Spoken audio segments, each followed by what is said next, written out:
Hi guys, in this video I want to go through Giraffe as a portfolio management tool. So that is as an architect with a portfolio of designs that you've done for multiple clients, or a government agency with a portfolio of land that they own, or a developer with a portfolio of sites they're trying to acquire.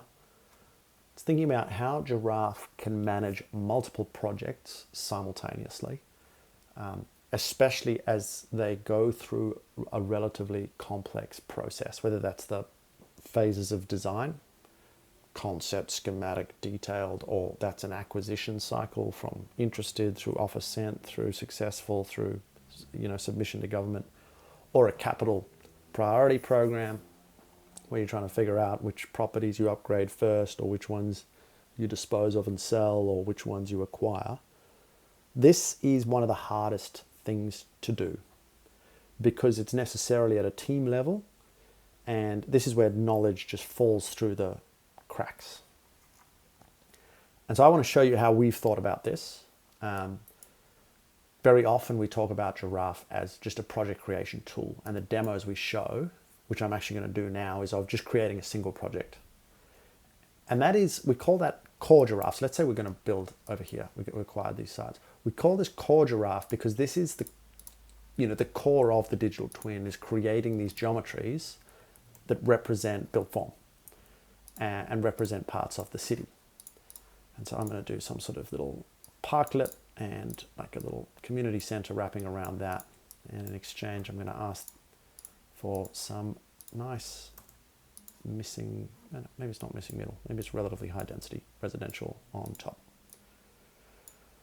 Okay, so here's a little deal. Here's a little project, and I've demoed as a core use case. I'm just creating a geometry. I'm creating a test fit or a concept design. I'm doing it extremely quickly. Giraffe's handling all the figures and my ratios, and I've got this little lightweight digital twin that I can use to engage with stakeholders, raise capital, test concepts with government, underwrite, do due diligence, optioneer, all of these difficult things to make sure that what I'm proposing makes sense. And I can do it very quickly. And that's great value, and that is the core. That's the core of Giraffe. And the license there is $1,000 a year. So it's like $80 a month. And can we save you $80 a month? I think, it's sort of relatively obvious we can.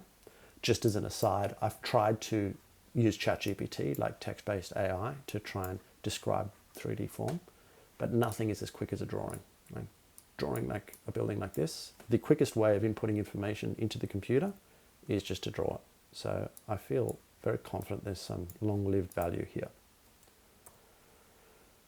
But this by itself is not as far as Giraffe's gone in terms of capturing this information. So when you save a project in Giraffe, it just doesn't save the project, boom.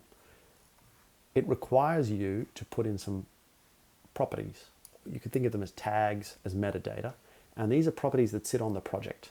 So for example, we're tracking in the development workspace, in the Acme development workspace, the project stage, and we have 3 in our workspace. And we've got FISO, concept stage, and SSDA. So I'm going to put that in concept stage. We're tracking the value, and I can estimate this thing's going to cost $44 million, ballpark. Now, these are workspace properties. They are defined at the workspace level. The workspace normally represents the organization. So your architectural firm or your development company, your government department. And so for the relatively low cost of inputting these tags every time I create a project, what I end up with is a portfolio view of richly attributed data. So here's all my projects, and here I'm grouping them by status. And because every time anyone creates a project, this workspace is saying, hey, let's give it a status. It means that now when we sit in a Monday morning, stand up or whatever it is to track the status of all our projects, we can manage it very easily and very quickly. And these properties that we're tracking, status or value, these are defined and customizable, obviously. So you can see here I'm coloring these projects by value. So you can see Blythe Chambers in 105 King Street on these dark blue, that's a 200 million, and that's a $400 million job as opposed to 46 Glen Street, which is 34 million and 1,000. And the digital twin, as in the fact that all of this stuff is geolocated 3D data, doesn't go away. So I'm able to use this status board here, this status board where I'm grouping by status and coloring by value. I'm able to use the same lens in the map or on the map. And so here I'm surfacing the status, so I'm grouping by status. I can see the status property, and again I'm coloring by value, and you can see again that Blythe Chambers and 105 King Street dominate in terms of their color. And of course I can click on these and edit them. And so now, if someone gives me a call and I'm working at an organization and starts speaking to me about an address, I can see all of the projects that other people, some who may have left the organization, have created. And so I'm enabled, there's much less knowledge drop off, right? Because I'm creating a structured set of data of all my projects, which is extremely powerful.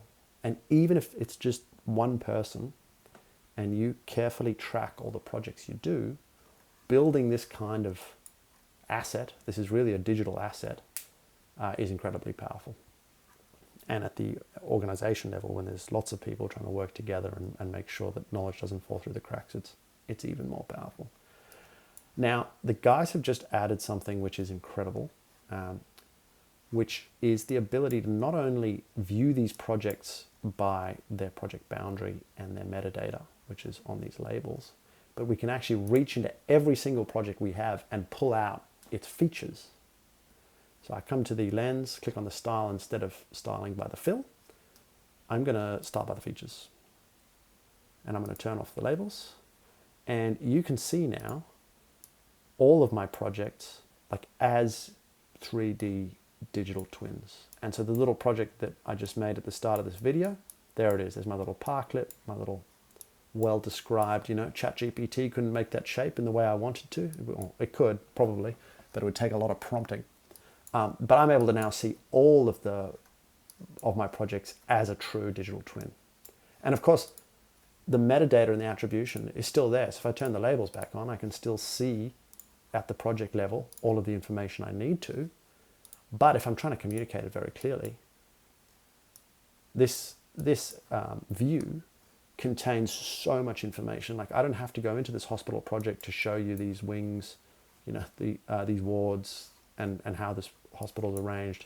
If I'm taking an investor through where their capital is deployed, or I'm a C-level, through all the assets and coloring them by either usage as they are here or coloring them by occupancy or something like that.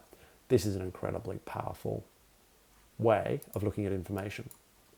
And it's free in the sense that we didn't have to do anything special. We didn't have to export this or save it in a certain way to create this beautiful, clear, lightweight, responsive digital twin. It just came. Like when we create a project, you get this data kind of for free.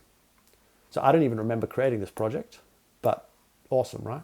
I used to live in one of those units, and I can now see that. And if I want to jump into it, I can and get that metadata, open that old project back in the day, like update its value or do whatever I need to. So this kind of organizational memory is enhanced with this view.